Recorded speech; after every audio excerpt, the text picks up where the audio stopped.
In 1898, a man named Frank Seiberling stood in an abandoned factory in Akron, Ohio, holding nothing but a dream and $1,300.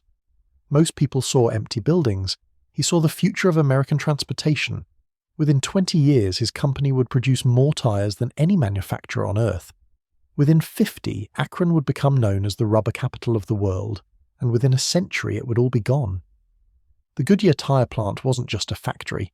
It was an empire built on rubber, ambition, and the backs of tens of thousands of workers who believed they were building something permanent. Today, those buildings stand empty.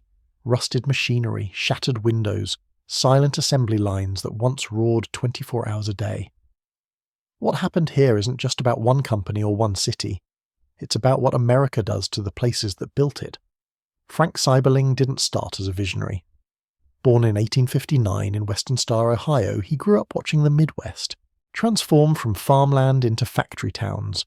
His father ran a reaper manufacturing business, so Frank understood machines, production, and the brutal reality that most businesses fail. By 38, he'd already watched one venture collapse. Most men his age would have played it safe.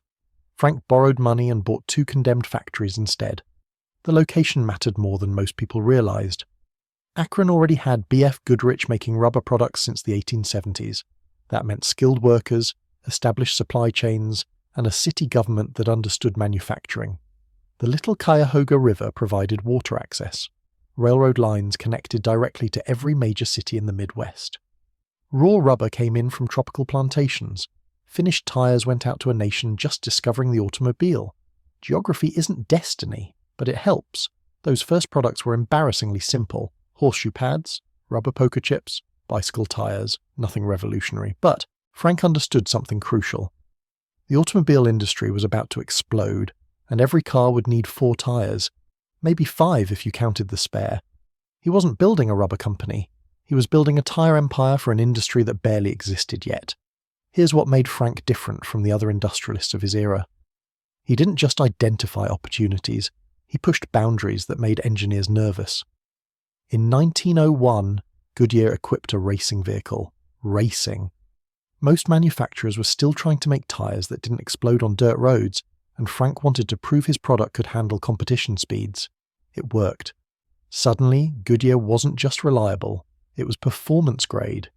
The factory grew fast, not carefully, not methodically, but explosively. What started as a handful of workers became dozens, then hundreds. By the time World War I broke out, thousands of men walked through those factory gates every morning. The original buildings on Market Street couldn't contain the operation anymore. New structures rose across Akron's east side, mixing rooms, curing facilities, testing laboratories, administrative offices. Each expansion represented Frank's refusal to accept limits. Inside those walls, something remarkable was happening. Raw rubber arrived in bales from Southeast Asia and South America. Workers mixed it with sulfur, carbon black, and chemical compounds that turned pliable material into something that could withstand heat, pressure, and thousands of miles of wear. The vulcanization process required precision. Too much heat and the rubber became brittle. Too little and it stayed soft. Temperature, timing, and technique all mattered. Machines couldn't do it alone. You needed human skill. The workforce became the real foundation of Goodyear's success. Immigrants from Poland, Italy, Ireland, and Germany flooded into Akron, drawn by wages that seemed impossible back home. They worked 10-hour shifts in rooms that reached over 100 degrees. They operated presses that could crush a hand in seconds. They breathed air thick with chemical fumes and rubber dust. And they built tires that carried America into the automotive age. Frank Seiberling understood something most industrialists missed. You couldn't just extract labor from workers and expect loyalty. He invested in housing developments near the factory. He supported local schools and hospitals. He built infrastructure that turned Akron from a manufacturing town into a real city. It wasn't pure altruism. Happy workers were productive workers. But it created something unusual, a city whose identity became inseparable from a single industry. By 1906, just 8 years after founding the company, Goodyear had become a dominant force in the American tire market. They weren't the only game in town. B.F. Goodrich was still there. Firestone would arrive soon. But Goodyear set the pace. Their tires fit carriages, bicycles, and the growing number of automobiles appearing on American roads. When Henry Ford started mass-producing the Model T in 1908, guess who supplied many of those tires? The growth created its own momentum. More production meant lower cost per unit. Lower costs meant competitive pricing. Competitive pricing meant more customers. More customers meant expanding production. The cycle fed itself. By the 1910s, Goodyear's facilities sprawled across dozens of acres. Rail lines ran directly into the complex, delivering raw materials and hauling out finished products. It looked unstoppable. But Frank Saberling's time at the top was shorter than anyone expected.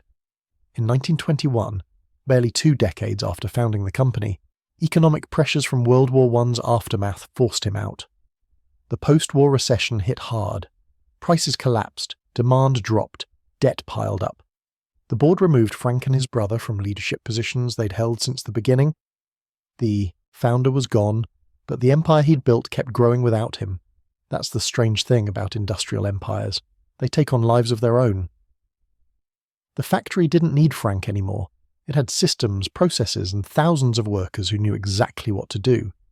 New leadership stepped in and kept the operation running. If anything, production accelerated. By the 1920s, Akron had fully transformed into the rubber capital of the world. Goodyear was the crown jewel, but the entire city revolved around tire manufacturing. Walk down any street in Akron during those years, and you'd see it everywhere. Factory whistles dictated when people woke up, when they ate, when they slept. Neighborhoods grew up around shift schedules. Bars opened to serve workers coming off third shift. Restaurants timed their lunch rushes to factory breaks. Churches held services that wouldn't conflict with production schedules. The factory wasn't just part of the city, it was the city. Inside the plant, innovation never stopped. Engineers experimented with new rubber compounds. Chemists tested additives that could make tires last longer, grip better, handle heat more effectively. The laboratory facilities inside Goodyear rivaled university research departments. Patents flowed out constantly. The company wasn't just making tires anymore. They were advancing materials science, developing manufacturing techniques that other industries would eventually adopt. The scale of operations became almost incomprehensible. By the mid-1920s, Goodyear's Akron facilities could produce thousands of tires daily. Assembly lines stretched the length of football fields. Mixing rooms processed tons of raw rubber every hour. Vulcanization chambers ran continuously, their heat making entire buildings shimmer in summer. The sound never stopped. Presses stamping, machines whirring, conveyor belts rattling. It was industrial symphony conducted at maximum volume. Workers developed a culture all their own. Veterans trained newcomers in techniques that couldn't be written in manuals. You learned by watching, by doing, by making mistakes that hopefully weren't fatal. There was pride in the work despite the danger and exhaustion. These men were building something that mattered. Every tire rolling off the line carried Americans somewhere, connected families, enabled commerce, made the country smaller and more accessible.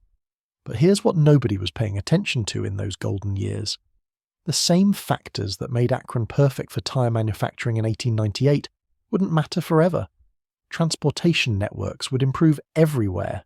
Automation would reduce the need for skilled labor. Foreign competition would eventually arise. And most importantly, the decision to concentrate everything in one place created a vulnerability that seemed impossible to imagine when business was booming. The foundation of Goodyear's empire was solid. The factory was efficient. The workforce was skilled. The product was excellent. But empires don't fall because their foundations crumble. They fall because the world changes around them, and what once seemed like strength becomes a fatal weakness.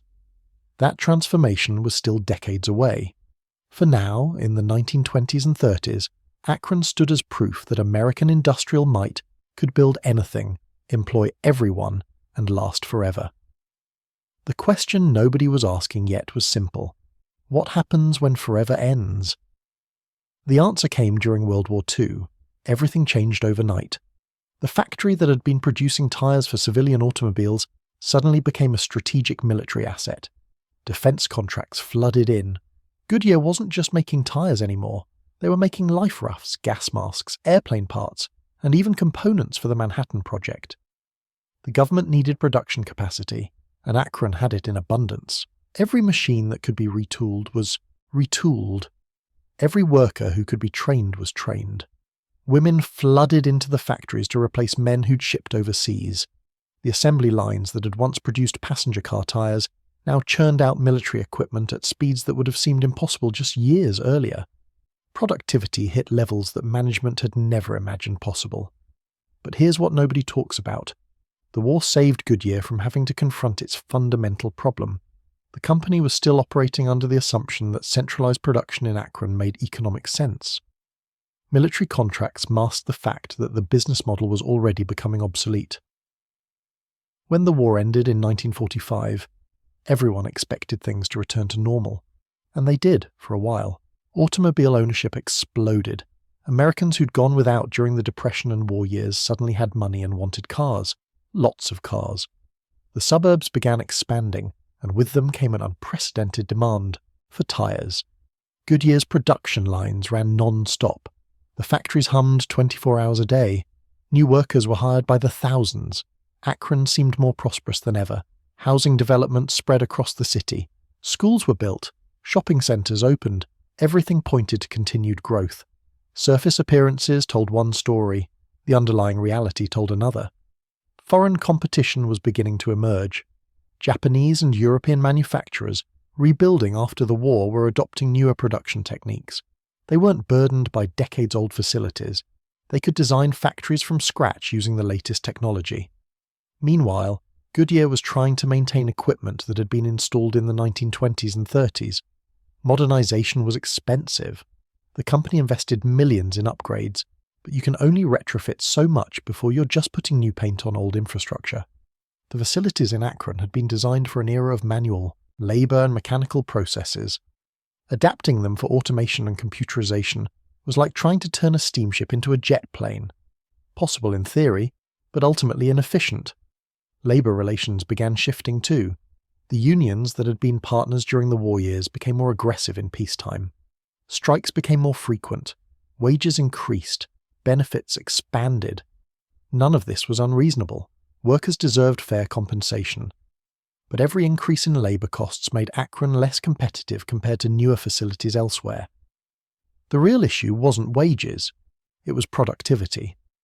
A worker in a modern factory using advanced equipment could produce more in less time than a worker in Akron's aging facilities. The math was simple and brutal. Other costs were rising too: energy, transportation, raw materials.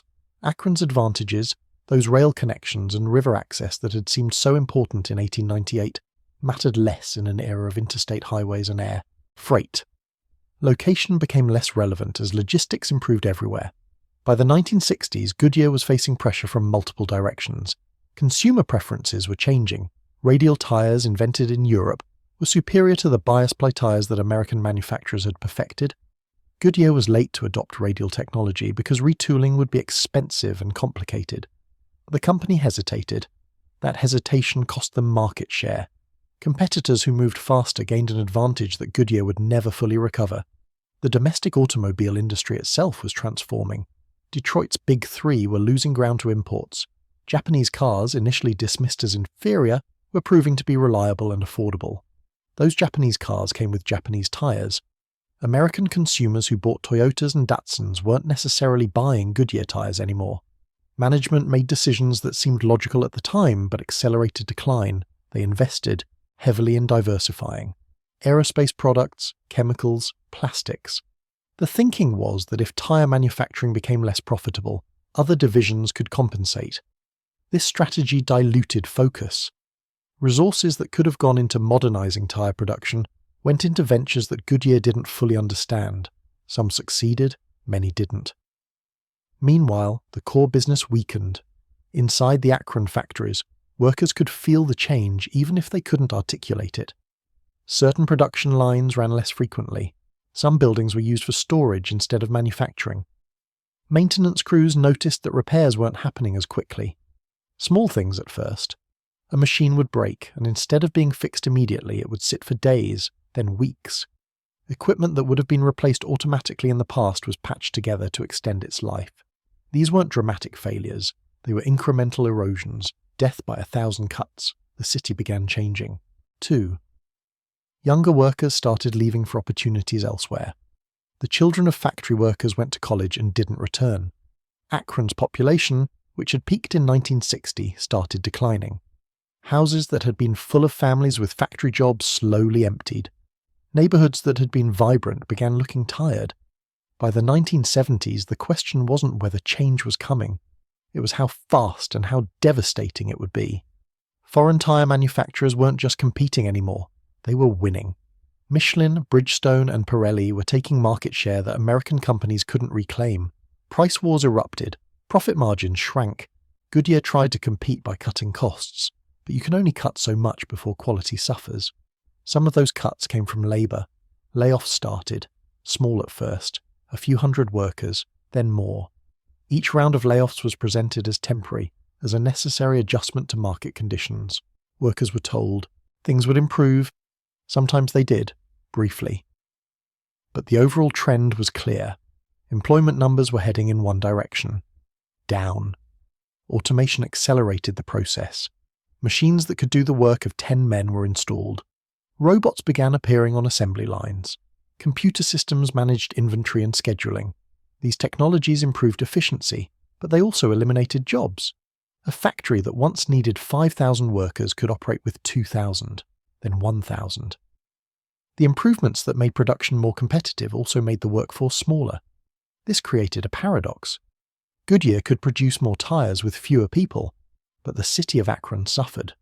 The social contract that had existed for decades, the idea that if you worked hard you'd have a stable job, was breaking down. Workers who'd spent their entire careers in the factories found themselves unemployable elsewhere. Their skills were specific to tire manufacturing. Their experience was valuable only in an industry that no longer needed as many people. Retraining programs were offered, but learning new skills at 50 years old after decades of physical labor isn't easy. Many couldn't adapt. Retirements came early, often involuntarily. Pensions that seemed secure suddenly felt uncertain. The pride that had defined factory work transformed into anxiety about the future. By 1980, the writing was on the wall. Akron wasn't going to remain the tire capital of the world. That era was ending. Goodyear was still headquartered there, but production was shifting. New facilities opened in the south where labor was cheaper and unions weaker. Plants opened overseas where costs were lower still. The Akron factories, those massive complexes that had defined the city, were becoming redundant, not all at once, gradually, section by section, building by building. What had taken decades to build was being dismantled through corporate decisions made in boardrooms far from the factory floor. The 1980s changed everything that remained. Corporate restructuring swept through American manufacturing like wildfire. Companies that had operated the same way for decades suddenly faced pressure from shareholders, consultants, and market forces demanding radical transformation. Goodyear wasn't exempt from these pressures. The company that had once defined Akron's identity was making decisions based on global strategy, not local loyalty. New facilities opened in states where unions held less power. Tennessee, North Carolina, places where labor costs were lower, regulations lighter, and the workforce less organized. These weren't expansions, they were replacements. For every new plant that opened elsewhere, Akron's role diminished. Production lines that had run continuously for half a century were shut down permanently. Buildings that had housed thousands of workers were locked and abandoned. The psychological impact was devastating. Workers who'd spent entire careers believing their jobs were secure suddenly faced the reality that loyalty meant nothing. The company didn't owe them continued employment. The market didn't care about their decades of service. Skills that had taken years to master became obsolete overnight. A man who could operate a tire press with perfect precision had no transferable skills in an economy shifting towards service and technology. Retirement became forced rather than chosen. Pensions that should have provided security suddenly seemed inadequate. Healthcare benefits vanished. The social safety net that unions had fought for decades to establish was being dismantled piece by piece. Workers watched as everything they'd built, everything they'd sacrificed for, was taken away by decisions made in boardrooms they'd never see. Akron's neighborhoods reflected this collapse. Streets that had been maintained by taxes from factory wages began deteriorating, houses fell into disrepair, property values plummeted. Who wanted to buy in a city losing its economic foundation? Schools struggled as tax revenue declined. Local businesses closed as their customer base disappeared. The entire ecosystem that had grown around Goodyear's presence was dying. By the mid-1980s, sections of the factory complex stood completely empty. Not idle, empty. No equipment, no workers, just vast hollow spaces where production had once been constant. Walking through these areas felt surreal. The scale of what had been lost was incomprehensible until you stood inside these massive buildings and heard nothing but your own footsteps echoing off concrete floors. The remaining workers clung to hope that things might stabilize.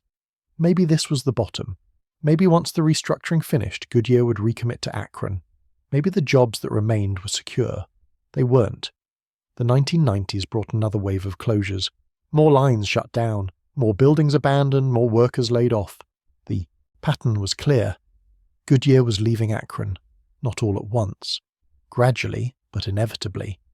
Automation accelerated during this period. Robots didn't just replace workers, they eliminated entire departments. A mixing room that once employed 50 people could operate with 5. An assembly line that needed 100 workers ran with 20. The efficiency was remarkable. The human cost was catastrophic. Every technological improvement meant fewer jobs. Every innovation meant more empty chairs in the cafeteria. The union fought back but faced impossible odds. Strikes that might have worked in previous decades now just accelerated closures. Management simply moved production elsewhere. Workers who struck found themselves permanently replaced. The leverage that unions had built over generations evaporated in the face of global competition and corporate mobility. Some workers tried retraining programs, learning computer skills, service industry jobs, anything to stay employed, but these programs were band-aids on amputations. A 50-year-old factory worker couldn't realistically transition to software development. The jobs available in Akron's new economy paid half what factory work had, required less skill, offered no benefits, no security, no dignity. The brain drain accelerated. Young people who would have followed their parents into factory jobs saw no future in Akron. They left for college and never returned. The city's population declined steadily. By 2000, Akron had lost nearly 30% of its peak population. Entire neighborhoods were abandoned, houses stood empty, parks went unmaintained. Inside the factory, the remaining operations took on a desperate quality. Workers knew they were witnessing the end. Every shift could be the last. Equipment broke down more frequently and wasn't repaired. Supplies arrived late or not at all. The sense of purpose that had defined factory work for generations was gone. People showed up because they needed the paycheck, not because they believed in what they were building. Management changed constantly. New executives arrived with new strategies. Consultants studied operations and recommended cuts. Each wave of leadership promised things would improve while implementing decisions that made things worse. The disconnect between corporate rhetoric and factory reality became absurd. Executives talked about commitment to manufacturing while closing production lines. They praised workers while eliminating jobs. The 2000s brought the final collapse. Goodyear announced it was consolidating North American production. The Akron factories would close entirely, not restructure, not downsize, close. After more than a century, tire production in Akron would end completely. The announcement was delivered coldly through press releases and formal statements. No acknowledgement of what this meant for the city. No recognition of the workers who'd built the company. The closure process was methodical. Production lines shut down one by one. Workers were given notice. Some were offered positions elsewhere, far from Akron, requiring relocation most couldn't afford. Others received severance packages calculated to minimize company liability. The union negotiated what it could, but the outcome was predetermined. The last tire rolled off the Akron production line on a cold morning. No ceremony, no recognition. Just a quiet ending to more than 100 years of continuous production. Workers took photos, some cried, others just stood silently processing what they were witnessing. The machine stopped. The conveyor belts fell still. The factory that had never been quiet went silent. What remained was massive. Buildings spanning hundreds of acres, equipment worth millions, infrastructure built to last generations. But none of it mattered anymore. The factory wasn't just closing, it was being abandoned. Goodyear would maintain minimal administrative presence in Akron, but the manufacturing empire was gone. The city struggled to imagine what came next. How do you replace tens of thousands of manufacturing jobs? How do you reinvent an economy built entirely around an industry that's left? Other Rust Belt cities faced similar challenges, but Akron's identity had been so completely tied to tires that the loss felt uniquely devastating. Demolition began within months. Massive buildings that had stood for decades were systematically torn down. Wrecking crews moved through the complex, dismantling what had taken generations to build. Steel was cut and sold for scrap. Bricks were hauled away. Concrete floors were broken up and removed. The process was efficient, professional, and heartbreaking. Each building that fell took with it memories, stories, and pieces of identity that couldn't be recovered. Workers drove past demolition sites and saw their entire careers reduced to rubble.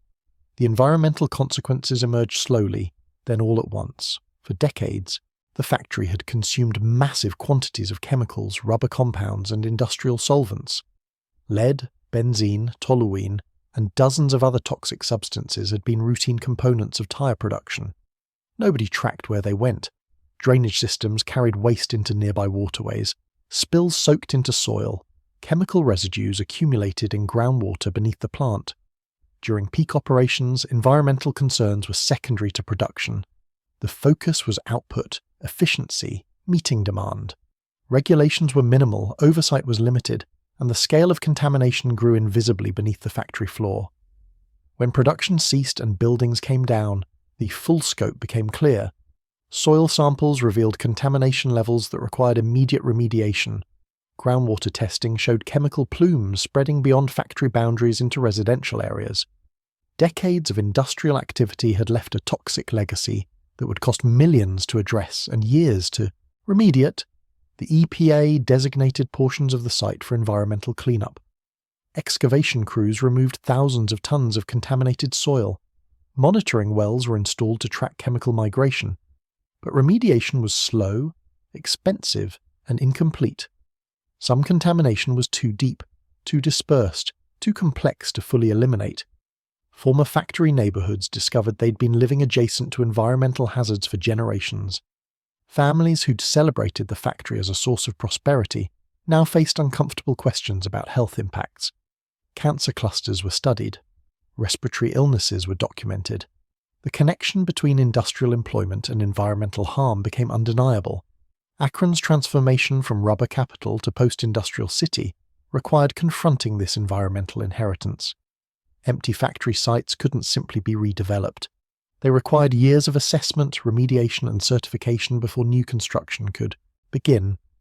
The cost of cleaning up industrial contamination often exceeded the value of the land itself, creating economic dead zones where factories once thrived. Some sections of the former Goodyear complex remained fenced and undeveloped decades after closure. Warning signs mark boundaries. Vegetation grows wild across contaminated ground. These spaces exist in limbo, neither fully abandoned nor safely reclaimed. Physical reminders that industrial progress carries costs that outlast the industries themselves. The human stories from this period are particularly poignant. Workers who'd spent entire careers inside the factory watched from a distance as their former workplace was dismantled and declared hazardous. The pride they'd felt in their labour was complicated by the discovery that the environment they'd worked in had been slowly poisoning them and their community. Union halls that had once organised labour actions now organised support groups for former workers dealing with occupational illnesses. Medical studies documented elevated rates of respiratory disease, cancer, and neurological conditions among long-term employees. Compensation claims were filed, contested, and in many cases denied due to difficulties proving direct causation. Retirement became a process of managing decline rather than enjoying earned rest.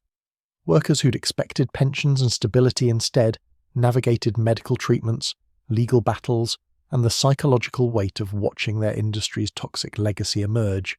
The factory had provided for them, but it had also extracted costs that weren't calculated in paychecks.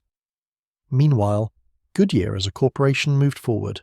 New facilities opened in locations with lower labour costs and modern environmental standards. Production continued, just not in Akron. The company's global operations remained profitable. Stock prices recovered. executive leadership changed, bringing new strategies focused on innovation rather than legacy. Manufacturing. The disconnect between corporate continuity and local devastation was stark. Goodyear survived and adapted. Akron struggled. The factory's closure wasn't the company's end, but it was the end of an entire way of life for thousands of families. That asymmetry defined the post-industrial experience in Rust Belt cities across America. Community organizations attempted to fill the void. Economic development initiatives sought to attract new industries. Educational programs retrained displaced workers for different sectors. But the scale of loss was overwhelming. Decades of economic stability vanished within years, and no single initiative could replace what had been lost. Some former factory buildings found new purposes. Warehouses became storage facilities. Administrative offices were converted to small business incubators. Sections of the complex were repurposed for light manufacturing or distribution centers. These adaptations provided some employment, but nothing approaching the scale of what existed before. Other buildings simply decayed. Without maintenance, industrial structures deteriorate rapidly. Roofs collapsed, windows shattered, graffiti-covered walls. These ruins became unofficial monuments to industrial decline, haunting reminders visible from highways and residential neighborhoods. Urban explorers documented the abandoned sections, photographing empty assembly halls and rusted machinery. Their images circulated online, attracting fascination from people who'd never experienced industrial work. The aesthetic of decay became strangely compelling, transforming sites of former productivity into subjects of melancholic beauty. But for residents who remembered the factory's active years, these images carried different meanings. They weren't aesthetic curiosities, but memorials to lost livelihoods, disrupted communities, and an economic order that would never return. The educational institutions that had prepared generations for factory work faced their own reckoning. Vocational programs designed to train machinists, mechanics, and industrial workers lost relevance. Schools adapted curricula towards service sector skills, healthcare, and technology. But the transition was incomplete and uneven, leaving many without clear pathways to stable employment. Libraries and historical societies began collecting oral histories from former workers. These interviews captured first-hand accounts of factory life, production techniques, labor struggles, and community relationships. The project was part preservation, part acknowledgement that an entire world of knowledge and experience was disappearing with the generation that had lived it. Museums considered how to memorialize the tire industry's legacy. Exhibits displayed vintage production equipment, advertising materials, and photographs documenting the factory's peak years. But curating industrial history proved challenging. How do you honor achievement while acknowledging exploitation? How do you celebrate progress while confronting environmental damage? These questions had no easy answers. The factory's legacy was inherently complicated, containing simultaneous truths that resisted simple narratives. It had built prosperity and caused harm. It had empowered workers and endangered them. It had shaped a city's identity and ultimately abandoned it. Some former employees refused to speak about their experiences. The bitterness was too deep. Others eagerly shared stories, motivated by desire to ensure their contributions weren't forgotten. Both responses reflected the complex emotional terrain of industrial decline, where pride and anger coexisted uneasily. Akron's skyline changed fundamentally. Where factory buildings once dominated, new construction emerged slowly. Medical facilities, universities, and service sector businesses gradually filled empty spaces. The transformation was necessary but incomplete, creating a city caught between industrial past and uncertain future. Young residents who'd never known the factory's active years struggled to understand what had been lost. To them, the abandoned buildings were simply old structures, not symbols of economic dislocation. This generational divide complicated community identity, creating different relationships to the same history. Real estate values in former factory neighborhoods remained depressed for decades. Properties adjacent to contaminated sites were difficult to sell. Insurance companies hesitated to underwrite development near industrial brownfields. The economic shadow cast by the closed factory extended far beyond its physical footprint. Yet slowly, incrementally, adaptation occurred. New industries emerged, smaller in scale but more diverse. Entrepreneurship filled some gaps left by industrial employment. Community organizations developed social support networks. Akron began reimagining itself, not as a manufacturing center, but as something different, still undefined but gradually taking shape. The Goodyear story became a case study examined in universities, business schools, and urban planning programs. Researchers analyzed the factors contributing to industrial decline, the environmental legacies of manufacturing, and the social impacts of economic dislocation. Akron's experience offered lessons for other cities facing similar transitions. The factory's physical disappearance forced a reckoning that extended beyond economics. Environmental remediation became necessary. Decades of chemical use, rubber processing, and industrial activity left soil contaminated with heavy metals and petroleum products. Groundwater required monitoring. The cleanup process was expensive, technically complex, and politically contentious. Who would pay? Who was responsible? These questions had no easy answers. The contamination served as a tangible reminder that industrial progress carried long-term costs that outlasted production itself. Urban planners faced difficult choices about redeveloping the site. Simply clearing land and hoping for new investment proved insufficient. The area carried stigma. Potential developers worried about liability, about hidden contamination, about the difficulty of marketing space in a location so thoroughly identified with decline. Some proposed preserving portions of the factory as historical monuments. Others advocated complete demolition and reimagining. The debate reflected broader tensions about how communities should relate to their industrial pasts. Meanwhile, former workers navigated retirement without the pensions they'd anticipated. Economic disruption had damaged union funds. Company restructuring altered benefit calculations. Many discovered that decades of labor translated into less financial security than promised. The betrayal was personal and profound. These weren't abstract economic statistics. They were individuals who'd sacrificed health, time, and opportunity based on implicit contracts that were ultimately broken. Younger generations inherited a changed landscape. They grew up hearing stories about the factory's glory days, but experiencing only the aftermath. Their career paths diverged sharply from their parents. Where previous generations found stability in manufacturing, they faced service sector jobs, gig economy uncertainty, and educational requirements their parents never needed. The intergenerational contract that had defined American working-class life fractured completely. Akron's identity crisis deepened. Without the tire industry, what was the city? Tourism couldn't replace manufacturing wages. Healthcare and education sectors grew, but they operated differently, requiring different skills and offering different types of employment. The city worked to attract technology companies, to rebrand itself as innovative rather than industrial. But transformation proved slow, incomplete, and uneven across neighborhoods. Some areas near the former factory site remained depressed. Property values stagnated, crime rates stayed elevated, services declined as tax revenues fell. Other parts of the city managed successful transitions, developing new economic bases and attracting investment. This geographic inequality created a city of contrasts, where prosperity and poverty existed blocks apart, separated by invisible boundaries that reflected industrial geography. The factory's story resonated nationally as similar facilities closed across the Rust Belt. Detroit, Pittsburgh, Cleveland, Gary. Each city faced comparable challenges. Abandoned factories became ubiquitous symbols of American industrial decline. Photographers documented them obsessively, creating an aesthetic genre around ruins. Politicians referenced them in speeches about American renewal. Economists studied them as case studies in structural unemployment and regional decline. Yet the Goodyear factory's legacy transcended simple decline narratives. It forced confrontation with uncomfortable truths about American prosperity.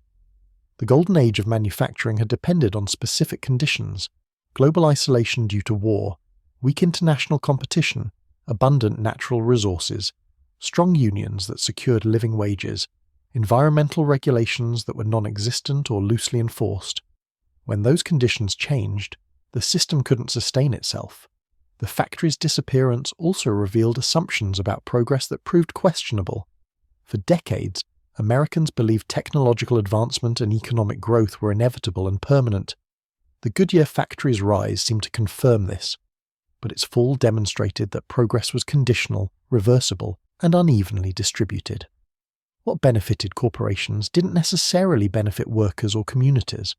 What counted as success for shareholders looked like catastrophe for residents. Education systems struggled to adapt. Vocational programs designed for industrial employment became obsolete.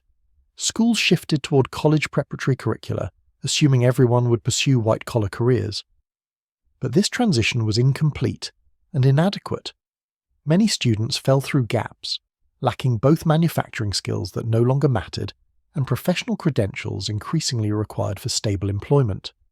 Healthcare institutions in Akron documented long-term health consequences among former factory workers. Exposure to rubber compounds, chemicals, and industrial processes created elevated rates of respiratory disease, cancer, and chronic conditions.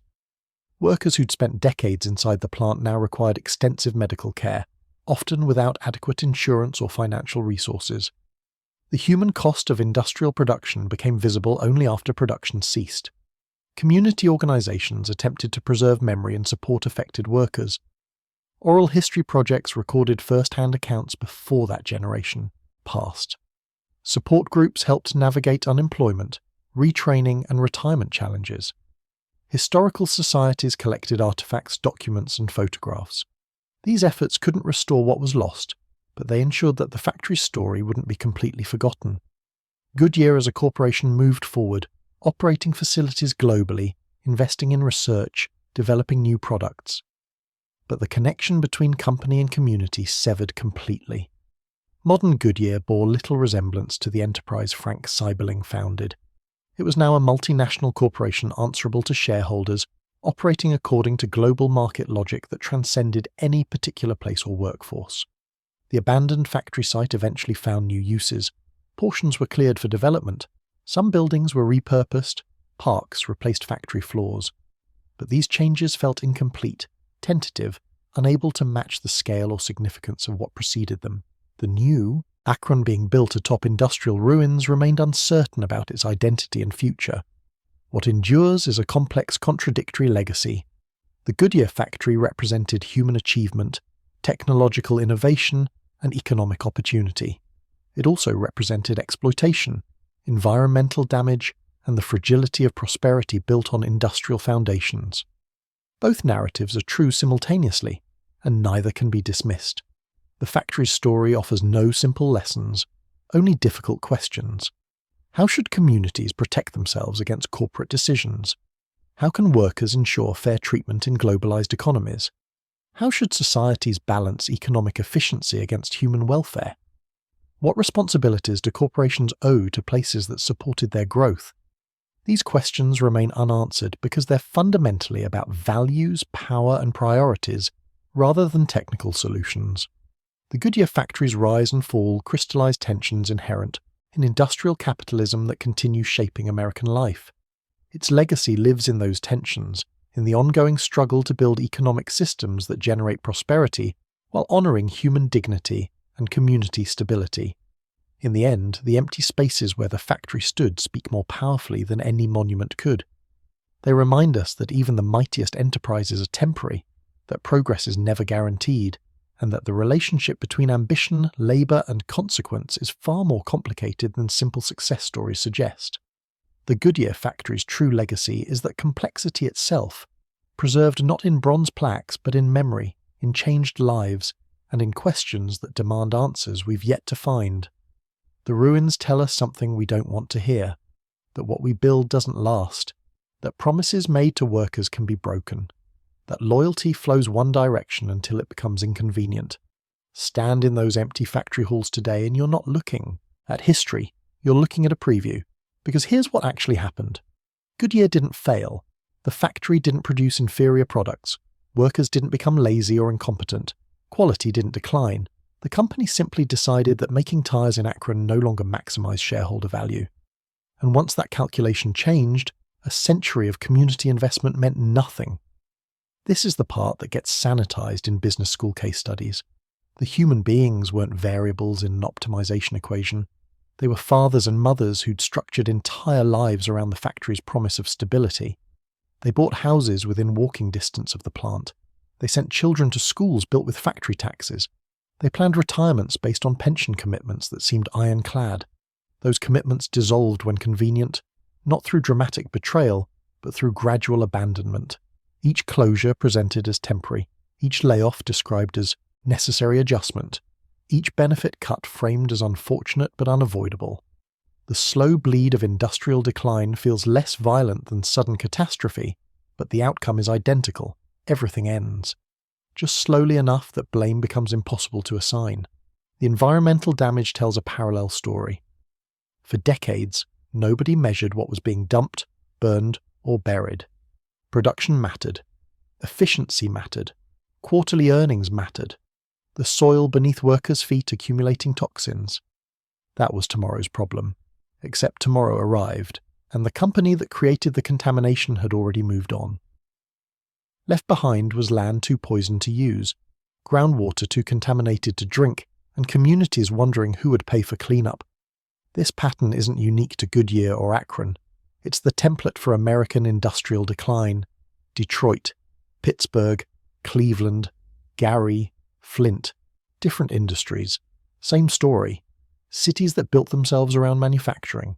Promises watched those promises evaporate when global competition and automation made domestic production less profitable. The workers who created wealth for shareholders were discarded the moment their labor could be obtained more cheaply elsewhere. What makes Akron's story particularly stark is the totality of transformation. This wasn't a city with diverse economic foundations. It was the rubber capital of the world. That title wasn't marketing. It was identity. Multiple generations structured their understanding of who they were around tire manufacturing.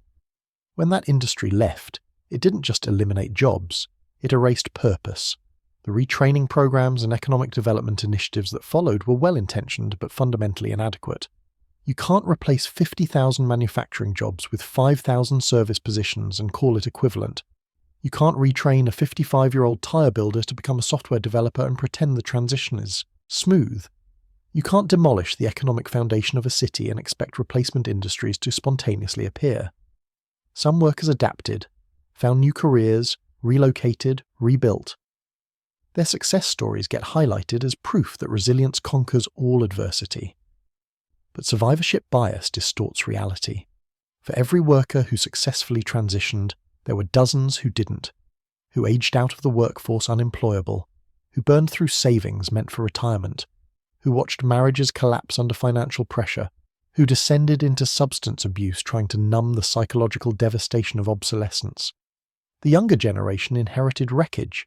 They grew up in a city defined by what it used to be rather than what it was becoming. Economic opportunity existed elsewhere, so they left. Akron's population declined not because people hated the city, but because staying meant accepting diminished prospects.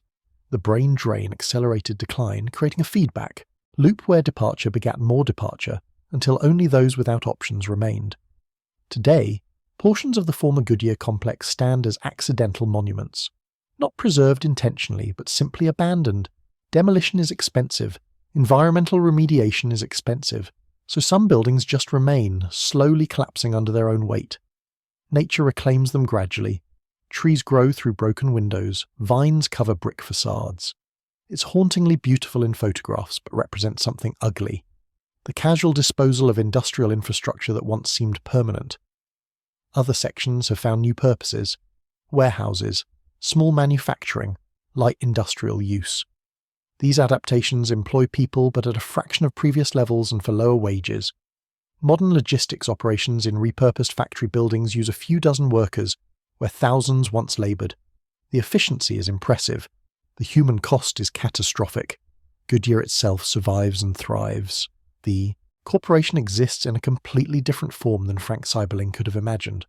Global operations, diversified products, advanced materials research, stock prices that reward shareholders. The company's success and Akron's decline coexist without contradiction because they operate in different universes.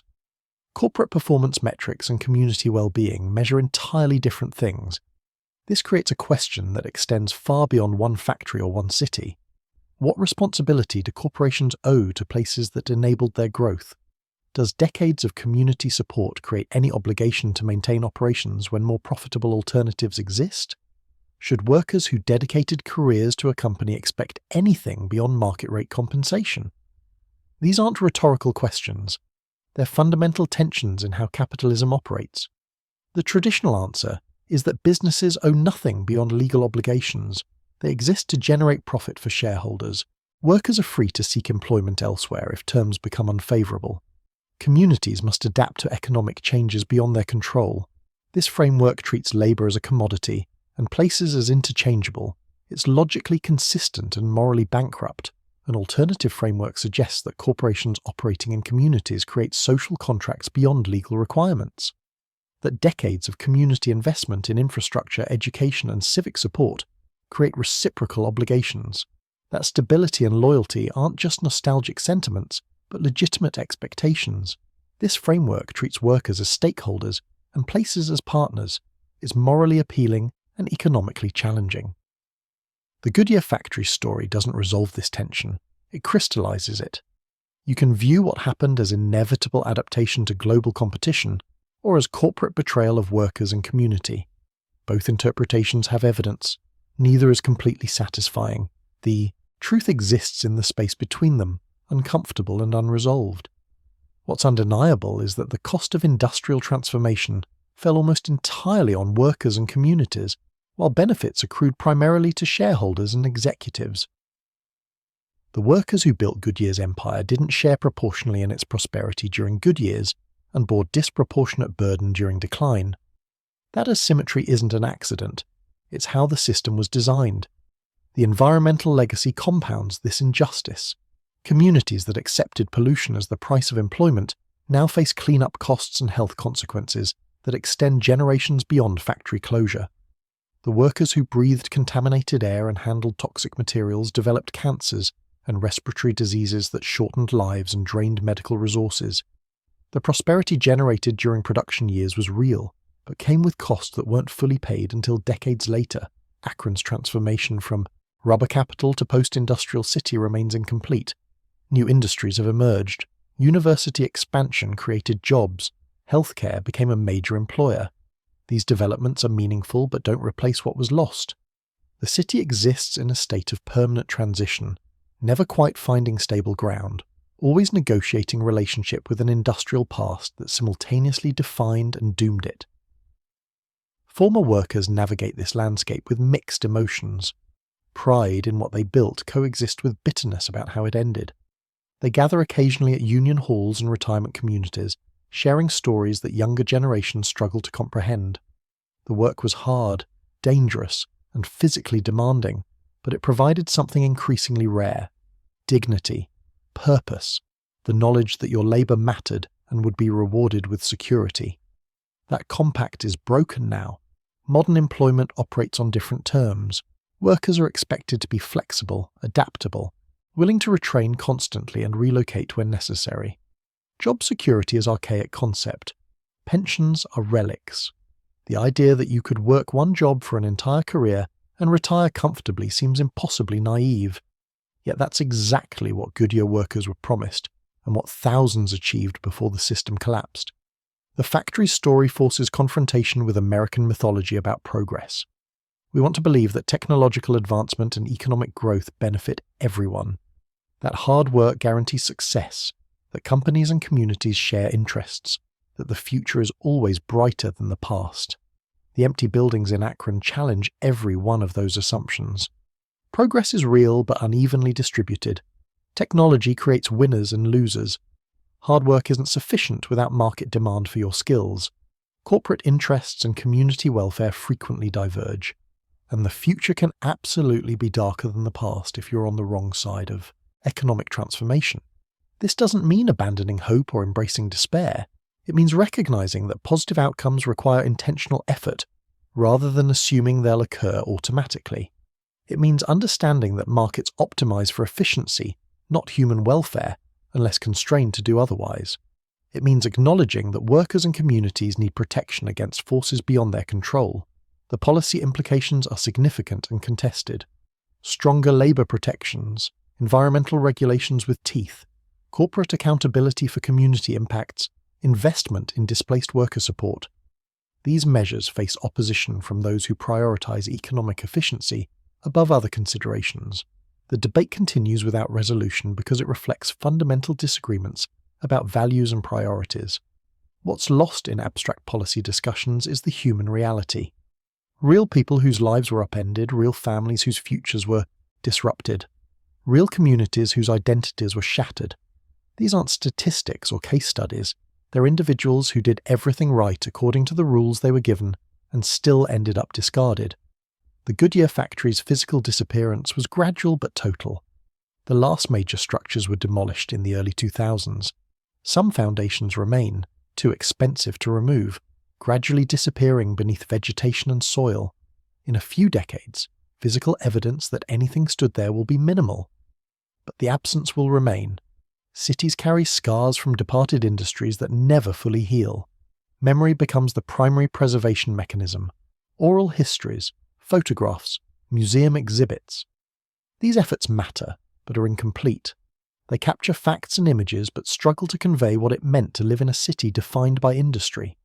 The rhythms of shift work, the smell of rubber and chemicals, the sound of factory whistles structuring daily life. The pride of building something tangible and necessary. These experiential dimensions fade with each passing year. Some former workers maintained items from their factory days, timecard punches, safety awards, photographs of assembly lines. These artifacts become family heirlooms, connecting younger generations to experiences they can't fully understand. Grandchildren inherit objects whose significance transcends their physical form, representing entire worlds that no longer exist. The next generation of industrial decline is already underway. Different industries, different locations, same fundamental dynamics. Automation eliminates jobs. Global competition pressures wages. Corporate mobility allows escape from community obligations. The Goodyear story repeats with variations across sectors and geographies. Each iteration teaches lessons that somehow never translate into preventing the next occurrence. This isn't inevitable. Choices were made that led to these outcomes. Different. Choices would have produced different results. But making those choices requires prioritizing worker welfare and community stability over maximum shareholder returns. It requires accepting constraints on corporate behavior. It requires believing that efficiency isn't the only value worth optimizing. These are political and moral choices, not economic necessities. The empty factory spaces in Akron stand as monuments to a particular vision of capitalism that prioritize growth and profit while externalizing costs onto workers and communities. They're warnings about what happens when economic power operates without meaningful accountability. They're reminders that prosperity built on exploitation and environmental damage creates debts that eventually come due. But they're also testaments to human achievement.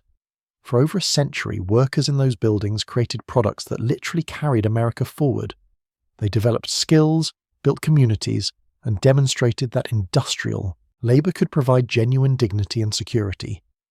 That this system ultimately failed doesn't negate what it accomplished when it worked.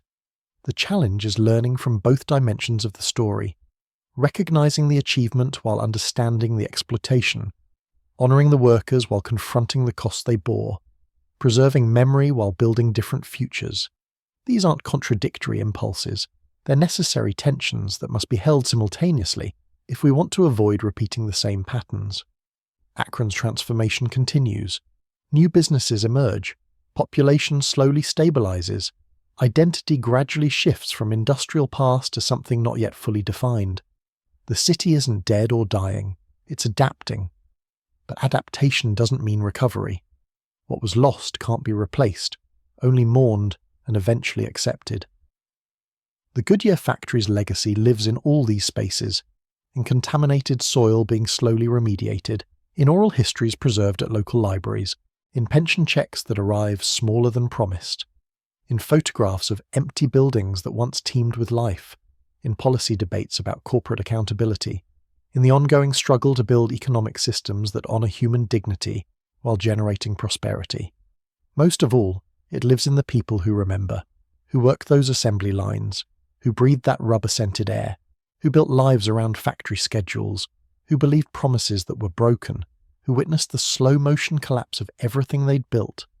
Their stories matter not as nostalgia but as evidence, proof that what happened was real, that the costs were enormous, and that the forces that destroyed their world remain active elsewhere.